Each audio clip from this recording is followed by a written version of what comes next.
بس ایک میرا گدھا ہوتا اور کچھ نہ ہوتا, کبھی تو سوار ہوتا کبھی میں سوار ہوں, بس ہنسی خوشی زندگی گزر جاتی, مجھے دنیا میں کوئی نہ پہچانتا. مفتی طارق مسعود کے بیانات کے لیے مفتی صاحب کے آفیشیل چینل مفتی طارق مسعود سپیچز کو سبسکرائب کریں. یہ عرض کر رہے تھے آپ سے, جو ہم بتانا چاہ رہے تھے آپ کو کہ دیکھو ہدف سامنے رکھو, اس کے بعد اپنے ٹائم کو ضائع مت کرو. وہ ہدف ہمارا آخرت ہے. ہم پیدا ہوئے ہیں, خدا کی قسم لا الہ الا اللہ, مرنے کے لیے پیدا ہوئے ہیں. یہ ہمارے دماغ میں کسی نے غلط سافٹ ویئر ڈال دیے ہیں کہ ہم زندہ رہنے کے لیے پیدا ہوئے ہیں. یہ زندگی بہت سے بھی زیادہ تھوڑی ہے. آپ اگر کروڑوں اربوں سال ماضی کو لے کر جائیں اور آگے قبروں میں ہمارا دور پتہ نہیں ہزاروں سال رہتے ہیں, سینکڑوں سال رہتے ہیں, اس کے بیچ میں جو یہ 50 60 70 سال ہے میرے بھائی, اس کی 2% کی اوقات نہیں ہے. اس کو کیوں اتنا باپ بنا لیا ہے؟ سکسیس, کامیابی, اور ایکچولی یہ اسٹرگل کر کے یہاں تک پہنچا.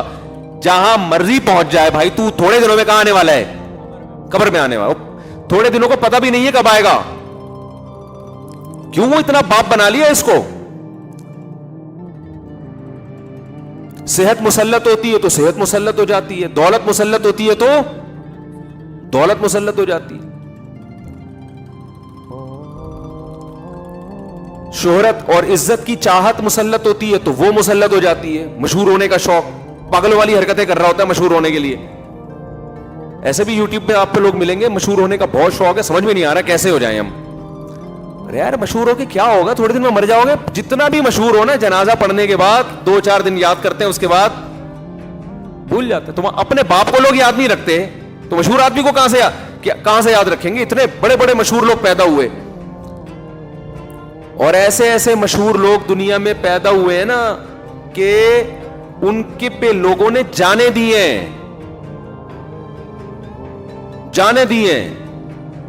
جب ان کا قصہ ختم ہوا تو مارکیٹ سے ان کی شہرت بھی ختم. اور مرنے کے بعد مشہور ہونے کا فائدہ بھی کیا ہے؟ مشہور اگر آپ دنیا میں ہو گئے تو آپ کو کیا فائدہ اس سے؟ فرعون اتنا مشہور آدمی ہے نا, یہودی بھی جانتے ہیں, عیسائی بھی جانتے ہیں, مسلمان بھی جانتے ہیں. یہ 3 قومیں تو بہت اچھی طرح سے جانتی ہیں. باقی ہندو بھی جانتے ہیں ہم سے سن کے, سکھ بھی جانتے ہیں ہم سے سن کے. میرا خیال ہے دنیا میں 4-5 آدمیوں کے علاوہ سب جانتے ہیں فرعون کو. تو کیا ہوا بھائی؟ فرعون کہتا ہوگا یار میں کسی جھونپڑے میں رہتا, کسی جگہ میں چوکیداری کر کے زندگی گزارتا, خدا کی قسم زیادہ اچھا ہوتا. فرعون تو سمجھ رہا ہوگا اسٹرگل اور محنت کر کے میں مصر کا بادشاہ بنا, اور یہ ہوتا ہے. ایکچولی اس کو اصل میں اسٹرگل کی ہے, محنت کی ہے. میری بچپن سے میری ماں کا میرے سر پہ ہاتھ تھا, اور جہاں بھی میں گیا میری بیوی میرے ساتھ کھڑی ہوئی تھی. ہر کامیاب آدمی کے پیچھے ایک بیوی کا ہاتھ ہوتا ہے, تو 4 بیویوں کا ہاتھ ہو جائے تو سوچو کہاں پہنچے گا وہ. تو اسٹرگل ہوتے ہوتے میں یہاں تک پہنچا. فرعون سے کوئی جا کے پوچھے تو فرعون کہے گا کاش میری قسمت میں ہوتا, میں خریدتا ایک کھوتا, بس ایک میرا گدھا ہوتا اور کچھ نہ ہوتا. کبھی تو سوار ہوتا کبھی میں سوار ہوں, بس ہنسی خوشی زندگی گزر جاتی, مجھے دنیا میں کوئی نہ پہچانتا. یہ جو آج چترول لگ رہے ہیں, النار یعرضون علیہا غدوا وعشیا, قرآن کہتا ہے آگ ہے جس میں صبح بھی جلایا جا رہا ہے اور شام کو بھی. وَيَوْمَ تَقُومُ السَّاعَةُ, اور جس دن قیامت قائم ہوگی, أَدْخِلُوا آلَ فِرْعَوْنَ أَشَدَّ الْعَذَابِ, کہا جائے گا اس سے بھی زیادہ سخت عذاب میں فرعون کو داخل کر دو. وَإِذْ يَتَحَاجُّونَ فِي النَّارِ, اس وقت کو یاد کرو جب یہ آگ میں چیخیں گے, چلائیں گے. فَيَقُولُ الضُّعَفَاءُ, فرعون کے جو ماتحت درباری تھے اور جو اس کی رعایا تھی, وہ لوگ کہیں گے ربنا هؤلاء اضلونا, اے اللہ ان لیڈروں کی وجہ سے ہم اس آگ میں جل رہے ہیں, اس لیڈر کو ہم نے فالو کیا تھا. فآتهم عذابا ضعفا من النار, اے اللہ اس کو دگنا عذاب دے. قال لكل ضعف, اللہ کہے گا اس کو بھی تمہیں بھی پورا عذاب ملے گا, اس لیے کہ اس کی دعوت پر تم نے دل سے لبیک کہا ہے, مجبور ہو کے لبیک نہیں کہا تم نے.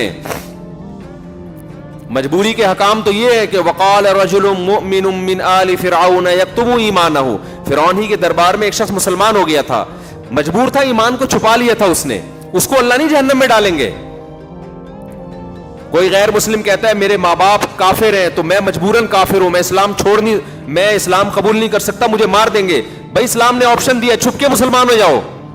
کتنا بڑا آپشن دیا اسلام نے, دل سے آپ مسلمان ہو جاؤ, چھپ کے کلمہ پڑھ لو. دنیا کو نہیں پتا کہ آپ مسلمان ہو, لیکن اللہ کی نظر میں آپ کیا ہو گئے, مسلم ہو گئے. کتنا زبردست آپشن دے دیا. تو اللہ کہے گا یہ آپشن بھی تو تھا تمہارے پاس, اس وقت تم دل سے کافر تھے. کیوں؟ تمہیں حکومت فرعون کے پاس اور موسیٰ کے پاس حکومت بھی نہیں اور پیسہ بھی نہیں. تو اللہ کے ہاں میرے بھائی کامیابی کسی اور چیز کا نام ہے.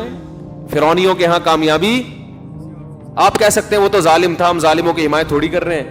اس کو جو فخر تھا نا فرعون کو, وہ اس پہ نہیں تھا کہ میں ظالم ہوں یا عادل ہوں, فخر اس پہ تھا کہ میں دولت مند ہوں. تو جو چیز کوڈ کرنے کی ہے وہ اس کی دولت, عزت اور شہرت. 3 چیزیں دنیا کا نام ہے, 4 چیزیں, دولت مل جائے, صحت مل جائے, عزت مل جائے, شہرت مل جائے.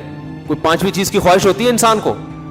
وہ 4 شادیوں کی وہ صرف ہم لوگ ہی رہ گئے ہیں, 2-4 آدمی. ورنہ ہر انسان کی خواہش کیا ہے؟ دولت, عزت, شہرت اور صحت. یہ 4 چیزوں کے پیچھے دنیا بھاگ رہی ہے. اور 4 شادیوں کے پیچھے نہیں بھاگ رہی کہ جب یہ 4 چیزیں آتی ہیں تو 4000 شادیاں آ جاتی ہیں. پھر وہ 4 نہیں, وہ تو 4 اور تو بچوں کا کام ہے. پھر وہ برائیوں کی طرف جاتے ہیں. پھر تو ان کو شوق ہو جاتا ہے کہ روزانہ کوئی نیا چسکا لیں. وہ پھر تو ان کو نکاح ویسے ہی برا لگنے لگتا ہے.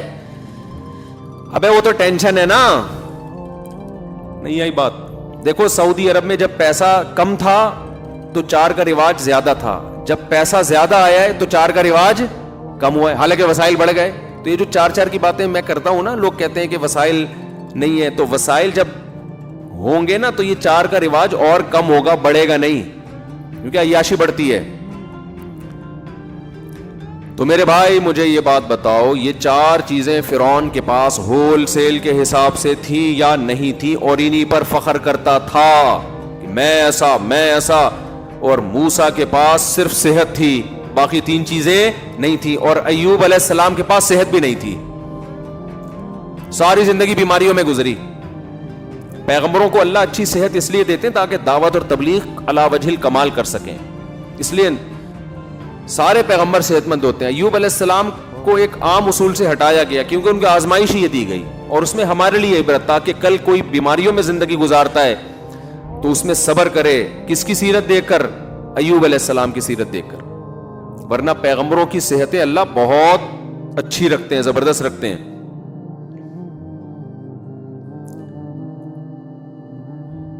تو آپ کا ہدف جب میرے بھائی آخرت ہوگا تو پھر آپ کے لیے اس دنیا کی حیثیت 2 ٹکے کی نہیں رہے گی. مل جائے بہت اچھی بات ہے, نہیں ملے صبر.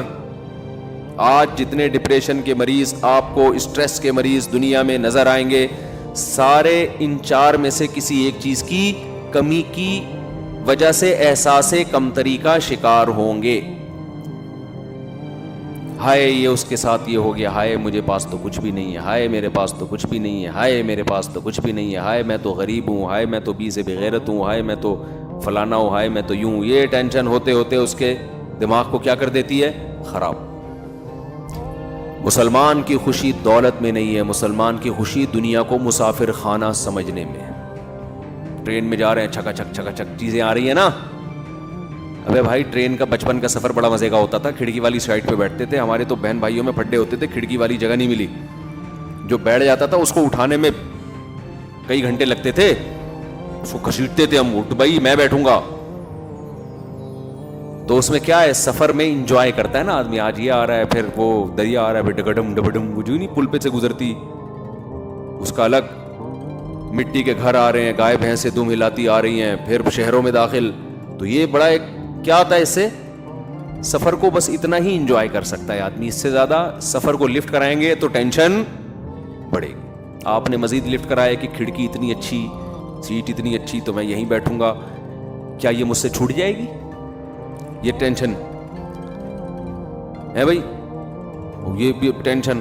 وہ دیکھو اس والے ڈبے میں, وہ بوگی میں وہ برگر کھا رہا ہے اور ہمیں ابھی تک برگر نہیں ملا. وہ بھائی منزل کا سوچ کے, ہم تو چونکہ نانی کے گھر جاتے تھے نا, کراچی سے ہم جون جولائی کی چھٹیوں میں نانی کے گھر جاتے تھے سرگودا. ہمیں خوشی اس کی نہیں ہوتی تھی کہ یہ والی, اس کی بھی ہوتی تھی, اتنی زیادہ نہیں, زیادہ خوشی اس کی ہوتی تھی کہاں پہنچنے والے ہیں, نانی کے گھر. کھلا کھائیں گے تے ننگا نہائیں گے. ننیال میں انسان بگڑتا ہے, ددیال میں سنورتا ہے, رپورٹ ہے یہ. ددیال والے تھوڑا سا وکھری ٹائپ کے ہوتے ہیں, ان کی تربیت کی فکر زیادہ کرتے ہیں, اور ننیال میں ممتا زیادہ ہوتی ہے نا, وہ کھلانے کو زیادہ فوکس کرتے ہیں. تو بچپن میں مشہور تھا کہ بچہ ددیال میں سدھرتا ہے, ننیال میں بگڑتا ہے. تو ہم جو ہے سال کے 10 مہینے سدھرنے کے لیے رکھے ہوئے تھے, ابا نے ہمارے 2 مہینے بگڑنے کے لیے, کہ یہ بھی آپشن ہونا چاہیے نا, کھاؤ پیو. تو وہاں جا کے پھر ہم کھاتے پیتے تھے. اور پہلے زمانے میں لوگوں کے دل بڑے تھے, نانی کے ہاں بچے آگے ٹھہر جائیں تو ماموں کو اعتراض, خالاؤں اور ماموں کا اعتراض نہیں ہوتا تھا. اب چونکہ 2 بچے ہی اچھے, اپنے تیسرا بچہ جو لانے کے لیے تیار نہیں ہے, وہ اپنے بھانجے بتیجوں کو 2 مہینے کے لیے اسٹے کرنے دے گا؟ یہ فیملی پلاننگ والوں نے دل کیا کر دیے ہیں, کنجوس بنا دیے, چھوٹے دل. جو تو اپنے تیسرے بچے کو اس لیے نہیں لا رہا کہ خرچہ ہوگا, وہ بھانجے بھتیجے یا کسی بیوہ سے شادی کر کے اس کے یتیم کو پالے. یہ سب چیزیں مارکیٹ سے شارٹ, یہ جو اس کی اخلاقی برائیاں ہیں جو سوسائٹی میں آ رہی ہیں. ہم تو 2 مہینے جا کے ایسے رہتے تھے, صبح نہ ایسے ہول سیل کا ناشتہ بنتا تھا. اور یہ جب جون جولائی کی چھٹی, اگر کوئی شادی بیاہ ہو گئی پھر 4 مہینے پہلے جا کے پڑ جائیں گے, ٹھیک ہے نا, اس کا اپنا مزہ ہے بھائی. لوگوں کی آمدنیں کم تھی, دل اتنے بڑے بڑے, تو ٹائم ہی نہیں ہے کسی کے پاس. تو خیر, تو ہمیں منزل کی خوشی ہوتی تھی. تو انسان کی نیچر ہے بھائی منزل کی خوشی. تو آپ کی منزل اگر اچھی ہے, اعمال اچھے ہیں, برائی ہو جاتی ہے, توبہ کی توفیق ملتی ہے, تو لائف کو کیا کرو, انجوائے, ٹھیک ہے نا. ہمارے حضرت مفتی رشید احمد صاحب رحمہ اللہ اتنے خوش رہتے تھے. دیکھو بڑھاپے میں تو انسان کی ٹینشن بڑھ جاتی ہے کہ اب یار اب تو میں دنیا سے چلا جاؤں گا, اب تو یہ ہائے میرے بچوں کا کیا ہوگا, ہائے میرے. ہمارے حضرت کا جیسے جیسے عمر بڑھ رہی تھی ہم دیکھتے تھے حضرت کے چہرے پہ خوشی کے آثار کم ہونے کے بجائے بڑھ رہے ہیں, اور اس کی خوشی کی وجہ سے صحت اور اچھی ہوتی چلی جاتی تھی. اس کی وجہ سے صحت کیا ہوتی تھی, اور اچھی. ڈاکٹروں کو قریب نہیں آنے دیتے تھے, بس ان کو یہ پتہ نہیں کیا مسئلہ تھا حضرت کے ساتھ. حضرت کہتے تھے میری عمر ہو گئی ہے 78 سال, میں اگر بیمار ہو جاؤں تو مجھے آرام سے مرنے دو گھر کے اندر, ہسپتالوں میں مجھے لے کر مت جاؤ. اس میں حضرت یہ کہتے تھے کہ اگر کوئی, حضرت کی اپنا نظریہ تھا, میں یہ نہیں کہہ رہا کہ میں اس نظریے سے متفق ہوں, ڈاکٹر لوگ پریشان ٹینشن میں آ جائیں گے, بولے ہمارے خلاف باتیں کر رہے ہیں, تو میں حضرت کی بات نقل کر رہا ہوں. حضرت کہتے تھے کہ حضرت ساری زندگی ڈاکٹروں سے دور رہے, کمال کی بات یہ, اور ایسے سلم اسمارٹ تھے, اتنا اونچا قد تھا, اور ایسا چہرے پہ بڑھاپے کے آثار نظر نہیں آتے تھے. 78 ایئر میں بھی فٹ فاٹ بالکل, کوئی شوگر نہیں, بلڈ پریشر نہیں, ساری زندگی ڈاکٹروں سے دور رہے. میں ڈاکٹروں کے خلاف نہیں ہوں بھائی, ہم بھی ڈاکٹر ہیں, ہمارے کل آج فجر میں اتنی اچھی گپ شپ ہوئی ڈاکٹر صاحب سے.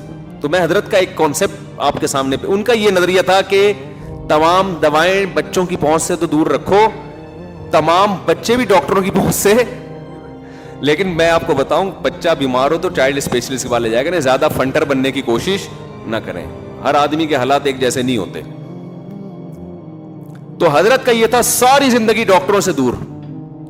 تو حضرت کی وصیت تھی میں جتنا بھی بیمار ہو جاؤں مجھے ہسپتال لے جانے کی اجازت نہیں ہے. یہاں تک تھا کہ اگر کوئی ایمرجنسی میں خدا نخواستہ کوئی دہشت گرد نے حملہ کیا, زخمی ہو جائے, پھر تو ایک الگ بات ہے, لیکن بیمار ہو جاؤں تو مجھے لے جانے کی اجازت, یہ وصیت. اور حضرت کہتے تھے کہ اتنا سا پلو اگر چکی میں آ گیا نا تو کیا بچ جاؤ گے آپ. کبھی اتنا سا پلو آیا ہے, وہ اتنا سا اکائی ہوتی ہے, اس کے بعد وہ آپ کی قمیض کو کھینچتا ہے, پھر پورا آپ کو آہستہ آہستہ کھینچ کے کیما بنا کے نکال دیتا ہے. فرماتے تھے جو ڈاکٹر کے پاس چلا گیا تو پوری زندگی اب وہ ڈاکٹروں کا بولو اب نہیں تھی. وہ کہتے تھے آپ گئے کہ مجھے یوں ہے تو وہ دوا دے گا تو وہ ٹھیک ہو جائے گا, اس کے بعد کچھ اور تھوڑے دنوں میں شروع, پھر وہ ٹھیک کرنے کے لیے گئے تو وہ ٹھیک ہوگا, پھر کوئی تیسری چیز شروع. تو ایسے ہوتے ہوتے تو وہ اپنی صحت کا ان کی مینٹین ایسی رکھی ہوئی تھی, بیمار ہوتے ہی نہیں تھے. ہو گئے تو ہومیوپیتھک کے کبھی 2-4 ڈراپ لے لیے یا کوئی ہم کی ہلکی پھلکی دوا کھا لی, اس کے علاوہ تو خیر. لیکن آپ جائیں, آپ فنٹر بننے کی کوشش نہ کریں, تو کوئی صحیح ڈاکٹر ہو, کوئی تو میں یہ عرض کر رہا تھا میرے بھائی، ہدف کو متعین کرو. ہمارا ہدف دنیا نہیں ہے، ہمارا ہدف آخرت ہے. پھر اللہ کی قسم اس کا سب سے پہلا فائدہ کیا ہوگا؟ آپ کو اللہ زندگی کی خوشیاں دے گا. ہمارے حضرت کو جیسے تھا نا، بڑھاپے میں کہتے ہیں بس جانے والے ہیں دنیا سے. تو کسی نے کہا حضرت اتنے بیمار ہو گئے تو مر جائیں گے ہاسپٹل میں. فرمایا تو مر جائیں گے تو 78 میں بھی نہیں مرے تو پھر کب مرے بھائی؟ اب ننیال آ جائے جلدی. کیا خیال ہے؟ تو کہتے اب، لیکن یہ بڑوں کے سوچنے کی چیز ہے، آپ کے سوچنے کی چیز یہ نہیں. آپ نا اپنے نانا کو جا کے بول دیں کہ نانا اب آپ 80-85 کے ہو گئے، اب ایسا نہیں ہے. ہمیں یہ حکم ہے کہ بھائی ابھی تو نانا آپ نے دیکھا کیا ہے، 85 کیا ہوتا ہے. بڑوں کے سامنے ان کے ادب کا تقاضا یہ کہ آپ ان کو بچانے کی پوری کوشش کریں. ہمارے ایک جاننے والے تھے، انہوں نے ہمارے نانا سے یہ الفاظ جا کے کہہ دیے. ان کی عمر تھی 90-95 سال ماشاءاللہ. تو ان کو جا کے کہہ دیا کہ ہم نے سنا ہے کہ اس عمر سے پناہ مانگی گئی ہے. ابے ہم نے کہا ان کے سامنے بتانے کی چیز تھوڑی ہے یہ. پناہ بھی نہیں، اور پناہ بھی اس صورت میں مانگی گئی ہے کہ انسان طویل عرصے بوجھ بنا رہے زندگی کے. وہ تو ماشاءاللہ چلتے پھرتے تراویح پڑھتے تھے مسجد میں جا کے. تو یہ بعض لوگ کہاں کی بات اٹھا کے کدھر فٹ کر دیتے ہیں. تو ہمیں حکم یہی ہے کہ جس کی عمر جتنی زیادہ ہو جائے وہ ہمارے گھر میں اللہ کی اتنی بڑی رحمت. تو ہم تو بچانے کی کوشش کریں، کیونکہ حدیث میں آتا ہے انکم ترزقون بضعفائکم، تمہیں تمہارے ضعیفوں کی وجہ سے رزق دیا جاتا ہے. گھر میں بوڑھے کا وجود اللہ کی برکت نازل ہونے کا سب سے بڑا ذریعہ ہے. اس کی خدمت، اس کا وجود ہی آپ کے رزق میں برکت کا ذریعہ ہے. تو لیکن خود انسان ہر وقت جانے کے لیے تیار ہے. تو پھر وہ ہم اگلے ہفتے پھر اسی ٹاپک کو لے کے چلیں گے. کیا کریں، ہمارا بیان ہے ویسے ہی چل رہا ہوتا ہے، ٹاپک مکمل ہی نہیں ہوتا. تو اور اس کو چلا دیں گے، کوئی اتنا بڑا مسئلہ نہیں ہے. مر جائیں گے نا بیان کے دوران. زیادہ سے زیادہ یہ ہوگا نا کہ آپ کا ٹاپک کمپلیٹ نہیں ہوا اور آپ کی عمر مکمل ہو گئی، ادھورا ٹاپک لے کے قبر میں گئے آپ. تو یہی زیادہ ہوگا نا. آپ کہتے ہیں بھائی ہو سکتا ہے مفتی صاحب ٹاپک کو 20 سال میں ختم کریں، 30 سال میں تو ختم ہی نہیں ہو رہا. تو کوئی بات نہیں یار، اسی ادھورے کو لے کے چلے جانا. جو مین میسج ہے وہ تو سمجھ میں آ رہا ہے کہ نہیں آ رہا. تو دنیا دل لگانے کی جگہ نہیں ہے بھائی. اصل کیا ہے؟ آخرت. تو کامیابی کا آپ یہاں فیصلہ نہیں کر سکتے کہ دولت دیکھ کے یہ کامیاب اور عزت دیکھ کے کامیاب. اور بھائی اگر یہ عزت آخرت میں کام آئے گی تو پھر تو ٹھیک ہے، نہیں کام آئے گی تو فرعون کہے گا کاش میں چوکیدار ہوتا، کاش میں جھونپڑے میں رہ کے ہنسی خوشی زندگی گزار کے چلا جاتا، کاش میری قسمت میں ہوتا میں خریدتا ایک کھوتا، کبھی تو سوار ہوتا کبھی میں سوار ہوتا، بس اتنا ہی ہوتا، اس سے زیادہ کچھ بھی نہ ہوتا. تو یہ ہماری بھی کہیں چاہت نہ ہو جائے. آخرت کو فوکس کرو. اللہ ہمیں سمجھنے کی، عمل کی توفیق عطا فرمائے.